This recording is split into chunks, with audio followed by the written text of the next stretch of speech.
Muito bem, pessoal. Estamos aqui iniciando o nosso curso de Geografia, beleza? Nós estamos verificando, vamos começar a verificar dentro aí desse curso de Geografia, que é tão importante, uma ciência assim, onde a gente conhece coisas do nosso dia a dia, como é que as coisas estão funcionando, como é que está tudo estruturado, para a gente poder ter uma noção aí, né, do que está acontecendo no nosso dia a dia. Por isso que a Geografia é necessária aqui para os estudos de vocês, na escola, né? Enfim, para nossa vida também.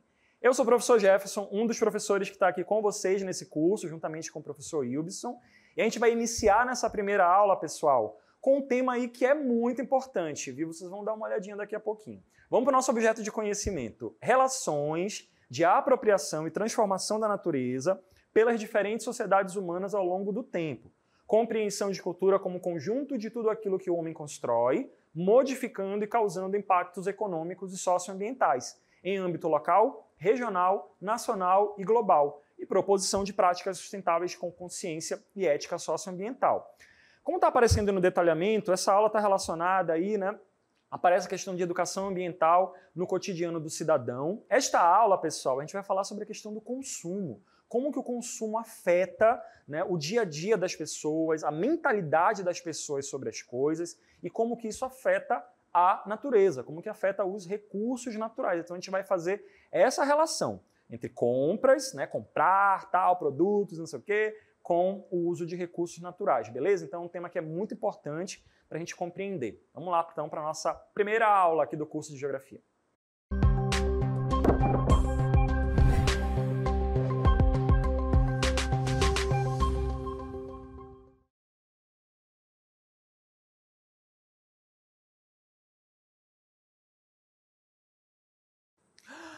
Nossa, gente, eu não tô acreditando nisso. Gente, o que é isso aqui? O que fizeram? Olha a sala que me colocaram para dar essa primeira aula de hoje. O que significa isso? Olha o que os professores fizeram ano passado, ou então nessas férias aqui, para poder deixar a sala desse jeito, hein? O que é isso aqui, gente? O pessoal foi comprando, pedindo encomenda e foi deixando tudo aqui, justo na sala onde eu ia dar a primeira aula de hoje, rapaz. O que é isso? Olha, que eu vou reclamar, hein? Vou reclamar. Vamos fazer o seguinte, hein, pessoal? Enquanto eu tento arrumar essa bagunça aqui, eu vou falando com vocês, tá? Ao longo aqui da aula, o professor Wilson vai ter que me ajudar, tá, professor Wilson, a arrumar isso aqui, né? Não vai dar aula agora, então ele vai ministrar, ele vai me ajudar aqui a corrigir essas caixas. Mas enquanto a gente arruma, a gente vai comentar sobre a aula de hoje. Olha aqui o que esse povo que tá trabalhando aqui, tá fazendo. Comprou um monte de coisa, trouxe para cá e acumulou tudo de um jeito que tá complicado aqui, viu? Tá complicado. Essa galera tá consumindo demais. Deve ter coisa minha aqui também, né? Que eu também não sou, né? Também tô nesse grupo. A ideia dessa primeira aula, pessoal, ela serve para a gente verificar a questão do consumo, tá, gente? A gente precisa entender o que a gente está fazendo, o que esse povo aqui está fazendo com relação às coisas que as pessoas compram e que tipo de consequência que isso gera aqui. Sem falar na consequência do dinheiro, né? Gastaram muito dinheiro aqui para comprar essas coisas. Então vamos começar. Enquanto a gente vai arrumando, vamos para o nosso conteúdo aqui, tá? Nessa primeira tela que vai aparecer agora aí, a gente tem aí essa primeira discussão sobre a questão do consumo. Pessoal, vocês já pararam para pensar quantos e quais produtos consome diariamente? E aí, tudo que você compra é essencial? Será que esse monte de coisa que está aqui, que o professor Wilson já começou a arrumar, né? Será que vale a pena, pessoal? Será que tudo realmente, será que o último celular de última geração, o mais moderno, o último carro, não sei o quê, tudo isso realmente vale a pena? E a gente vai ver na próxima tela mais algumas informações aí com relação à questão do consumo, porque ele faz parte do nosso dia a dia, faz parte do nosso cotidiano. E ele acontece, as pessoas compram coisas por causa de uma série de motivos. Seja a compra de alimentos, às vezes as pessoas compram coisas caríssimas, quando na verdade é comida, né? Gasta muito dinheiro com alimento, tal, coisas caras, ou até mesmo para coisas supérfluas, né? De menor necessidade. Celular de última geração, como eu falei, as pessoas não querem ter um celular normal, as pessoas querem ter o celular grandão, né? Daquela marca lá poderosa, que tem uma velocidade de não sei o quê, mais rápido que avião. Então, isso acaba sendo uma necessidade que é criada nas pessoas. A gente compra essas coisas, não é, pessoal? E isso é uma característica das sociedades aí de maneira muito intensa hoje em dia. Vamos continuar nessa próxima tela, pessoal, que vocês vão verificar que a gente está passando, historicamente falando, né? A gente está numa etapa da sociedade onde existe aí uma quantidade de mercadoria, de coisas sendo vendidas de maneira muito mais forte. É a chamada sociedade pós-industrial, onde a gente tem ali as atividades econômicas muito fortes, a questão do consumo, a questão das vendas, do comércio, dos serviços, sendo muito forte, né? Muito intensa no nosso dia a dia.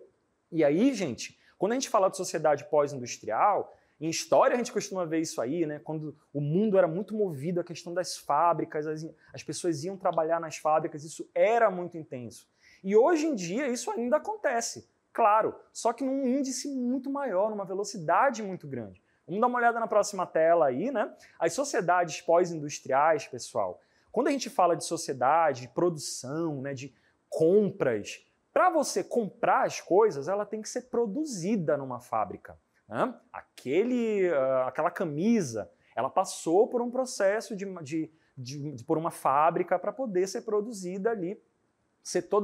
Usou o tecido, né, usou a matéria-prima para produzir aquela roupa que as pessoas vão comprar. Uma coisa é você comprar uma calça, uma camisa ou uma pequena quantidade de roupas para viver, mas tem gente que não faz isso, né? Tem gente que compra, um monte de roupa e ela vem num monte de caixa e é sempre daquela marca conhecida, o tênis tem que ser daquela marca lá, né, famosona, e isso acaba exigindo, como a gente vai ver de novo na tela, exige muitos recursos naturais. E isso que é uma grande preocupação recente, né, da sociedade, que é se preocupar com a questão do consumo e o quanto que está gastando da natureza. Nessa tela que a gente vai ver agora aí, pessoal, a gente fala que a gente vive numa sociedade urbano-industrial, onde a gente tem ali o consumo muito forte. Então, como a gente falou agora há pouco, essa chamada sociedade de consumo é a sociedade de que consome muito, que compra muito, que usa muito dinheiro, né, para poder consumir. Mas como que isso tem acontecido ao longo do tempo, né? Evolução nas indústrias, as fábricas produzindo cada vez mais, os avanços tecnológicos. Hoje em dia, com uma tela de celular, a gente consegue saber de tudo e a gente consegue saber tudo que está de mais moderno aí de produto no dia a dia, né? Tanto que as pessoas com um clique conseguem comprar as coisas. É muito mais fácil, né? E nessa tela que a gente viu agora há pouco, que a gente vai ver agora, mostra exatamente isso. Redução dos custos de transporte é uma característica da sociedade também, né? Você compra uma coisa, ela já não demora mais tanto tempo assim para chegar numa grande cidade, né? Ela já demora o quê? Alguns dias. A gente vê uma propaganda na TV, a gente vê esse produto aí aparecendo na nossa tela, a gente acaba se interessando, acaba mexendo alguma coisa na nossa cabeça aí, e a gente acaba querendo comprar. Tem uma situação muito interessante que a gente vai ver nessa próxima tela aí, que é a situação de como que a ideia desses produtos chegam até a gente, né? É a ideia de como esses produtos chegam até a gente. O mesmo produto, de uma mesma marca, ele é vendido em diversas regiões do mundo, né?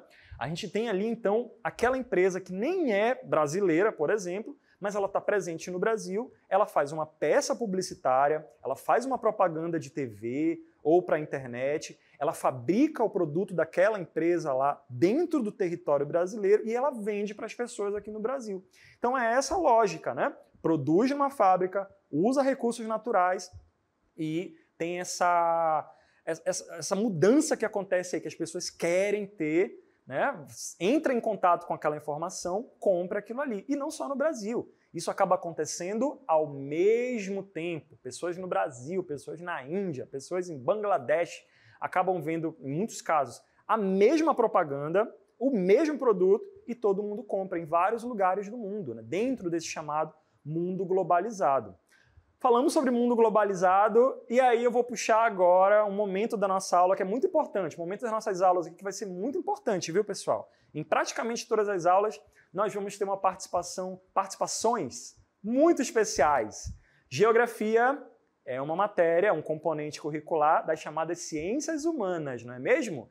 Essas aulas aqui de geografia, pessoal, não vão ser necessariamente apenas de geografia. A gente vai pegar a ajuda também dos nossos colegas dos outros componentes de ciências humanas. Então, vamos lá para o nosso quadro Humanas Verso aqui dessa aula. Vamos lá.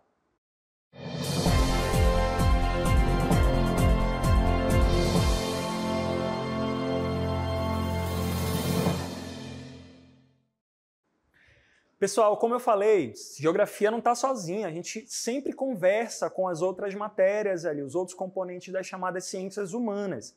A gente estava falando ainda agora sobre a questão da globalização, um produto sendo vendido no mesmo lugar.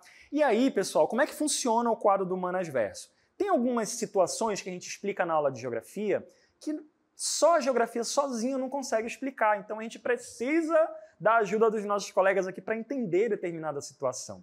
Então a gente vai mostrar daqui a pouco, ainda não, a gente vai mostrar daqui a pouco os 3 professores de vocês aqui do terceiro ano, né? Professora de História, a Shirley, professor de Sociologia, o Dário, e o professor de Filosofia de vocês, o Luiz Cláudio.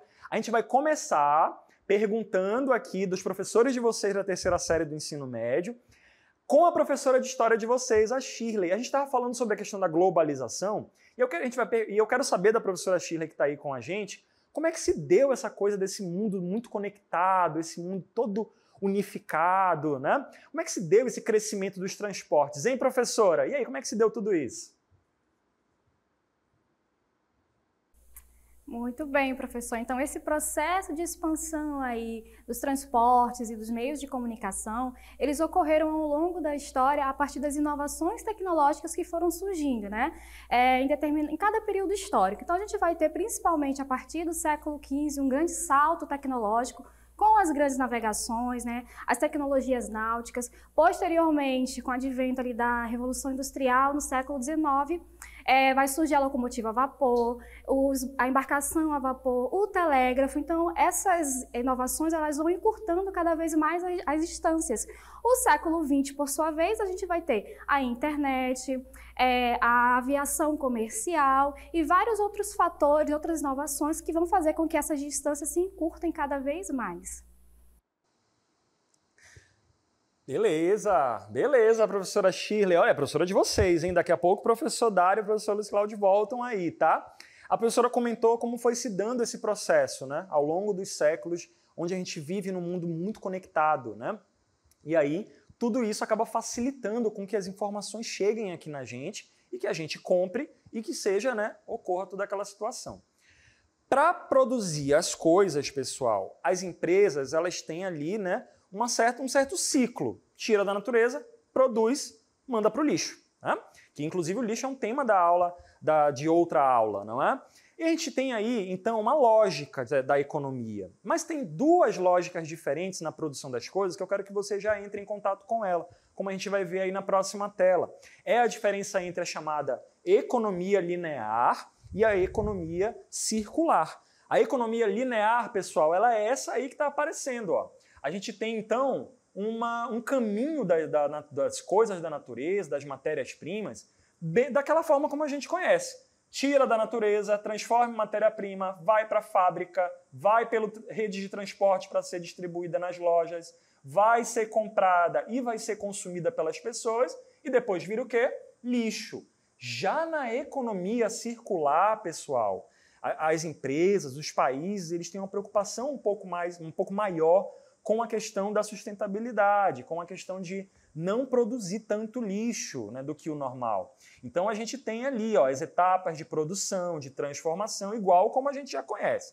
A gente tem aí o consumo, só que existe uma preocupação maior, por exemplo, com a questão da reciclagem, do recolhimento, de não acumular tanto lixo, né? Então as matérias-primas que vêm da natureza, elas passam, a maior parte delas, por um processo de cuidado para voltar para esse ciclo, né? E aí sim, o que não dá para participar disso aí acaba virando lixo mesmo, né? Então a gente tem essa característica aí na economia circular, né? Em comparação ali com a questão da economia linear. Então essa diferença, pessoal, é muito importante para a gente compreender como é que os países estão lidando com isso, como é que as coisas elas estão aí. A lógica está mudando um pouco, ao invés de só tirar da natureza, até quando der, produz e aí, né, seja o que Deus quiser, existe uma nova forma de lidar com isso, né? De você promover a chamada sustentabilidade. Mas essa lógica do consumo, essa coisa de comprar coisas, né? Usar coisas, ela está muito entranhada na cabeça das pessoas, está muito entranhada na sociedade. A gente vai ver um vídeo agora que mostra exatamente essa dinâmica, que vai desde a compra das coisas até como essas coisas elas chegam na nossa cabeça e como isso gera essa dinâmica que a gente conhece. Todo mundo quer comprar, todo mundo quer ter, não sei o quê. Então prestem atenção nesse vídeo, que ele vai mostrar exatamente essa linha, né? Como que essas decisões vão acontecendo na produção das coisas e como que a gente fica interessado nisso. Prestem atenção, hein? Vamos dar uma olhada. Natureza na sociedade urbano-industrial. Na sociedade de consumo, milhões de mercadorias são produzidas diariamente. Por isso é fundamental que a compra de produtos seja incentivada com o intuito de escoar a produção, assegurar a circulação de riquezas, gerar lucro e sustentar o ciclo produtivo. Produzir, vender, comprar, consumir, descartar, produzir, vender. Se esse ciclo emperra, por causa da redução no consumo, os estoques de mercadorias se acumulam. Fábricas são desativadas, trabalhadores perdem seus empregos e a economia entra em crise. O marketing é instrumento fundamental nesse ciclo produtivo, pois incentiva o consumo, mantendo o sistema capitalista em pleno funcionamento. Propagandas e publicidades são constantemente veiculadas pelos meios de comunicação de massa, como a televisão, o rádio, a internet e o cinema, com o objetivo de influenciar o consumidor a adquirir os bens e serviços. Isso tem sido cada vez mais comum, né? A gente vê uma propaganda, um cartaz, um vídeo, né? E acaba se interessando por aquilo de alguma forma, né?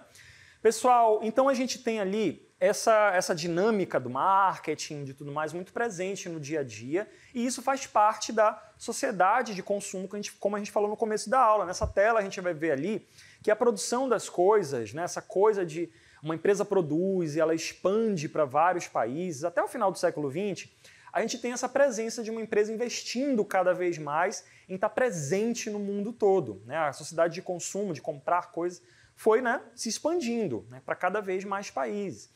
E a gente chega no século XXI, nesses tempos mais modernos, onde a questão da necessidade já não é mais tão importante. É o que a gente chama de hiperconsumo, né? Já chegou num nível, pessoal, que a cabeça das pessoas já não é mais necessariamente sobre a necessidade, já é sobre querer comprar mesmo. E aí você vê gente trocando de carro todo ano, trocando de não sei, seu aparelho todo ano, comprando roupa que nem precisa.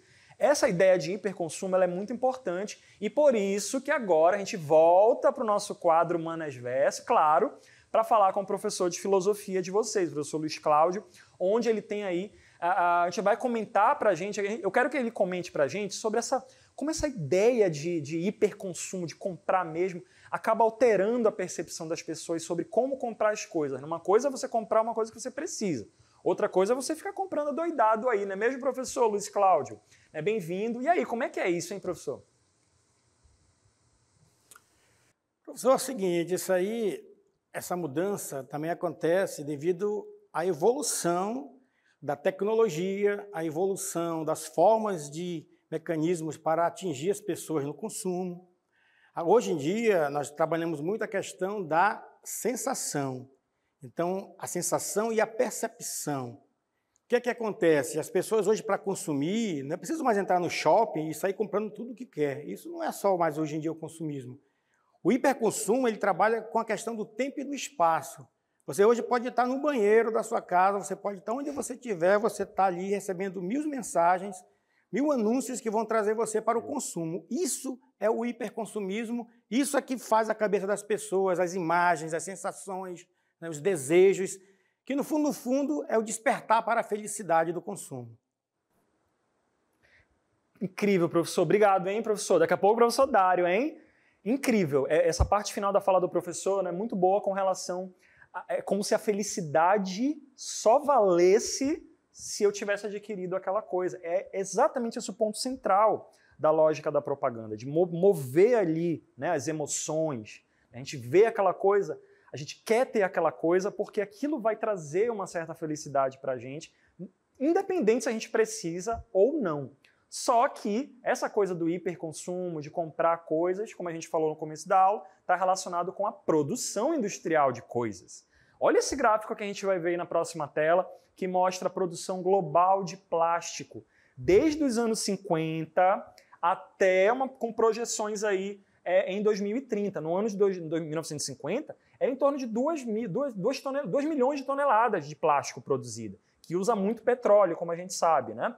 Em 2016, esse valor já estava em quase 400 milhões de toneladas. Tem uma projeção aí para 2030 de ter ainda mais produção de plástico no dia a dia aí da produção das coisas, né? No dia a dia da produção das coisas. Então, essa é uma situação que é preocupante, porque quanto mais as pessoas vão consumindo, mais pessoas aí vão comprando, e isso vai gerando problemas ali na natureza, e o uso do plástico é apenas uma delas.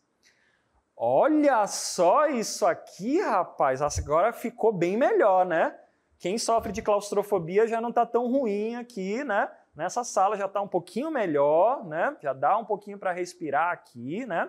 Vamos ter que conversar com esses professores, né? Para a gente não parar de trazer esse monte de encomenda para cá, justo na sala que a gente tem aqui para ministrar a aula, né? Pelo amor de Deus, o professor Wilson, né? Muito rápido também, né? Na organização das caixas. É isso aí, né?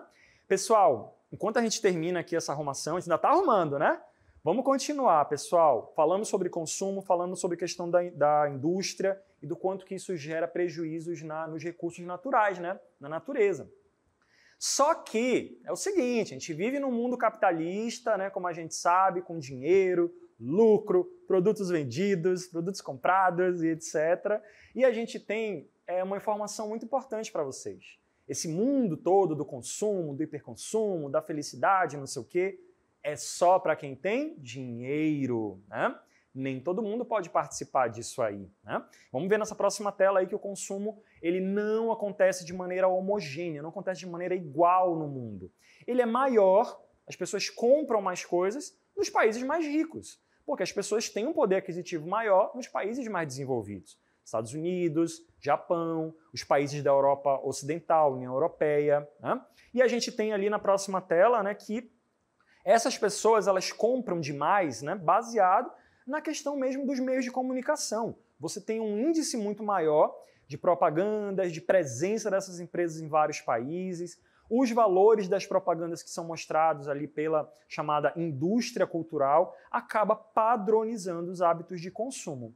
Esse termo, pessoal, indústria cultural, ele é muito importante para nossa análise aqui, mas ele é um termo muito estudado, não em geografia, não dá tempo para a gente falar aqui em geografia.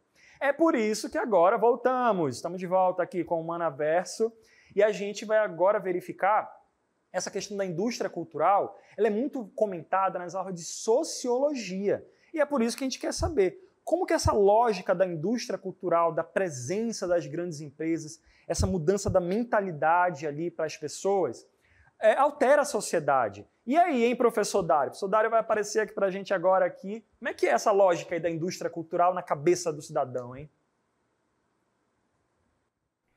Olá, professor Jefferson, estudantes. Nessa sequência de discussão que estamos tendo aqui, a sociologia pode contribuir dizendo que a indústria cultural é justamente a culminância do capitalismo, que é o nosso sistema, nosso modelo de produção econômica, ao trazer essa necessidade, ao criar essa necessidade de consumir. E como a indústria cultural, que é um conceito da escola de Frankfurt, criado por Horkheimer, ele vai dizer, olha, aquela propaganda que aparece, aquele produto muito bonito, quando você está na internet, por exemplo, que é o grande boom da comunicação, através desse meio, o espaço, o tempo se tornaram fluidos, porque, como bem disse o nosso professor Luiz Cláudio, em qualquer lugar você está sendo chamado para consumir. E é isso que a indústria cultural faz. Ela expande, globaliza, massifica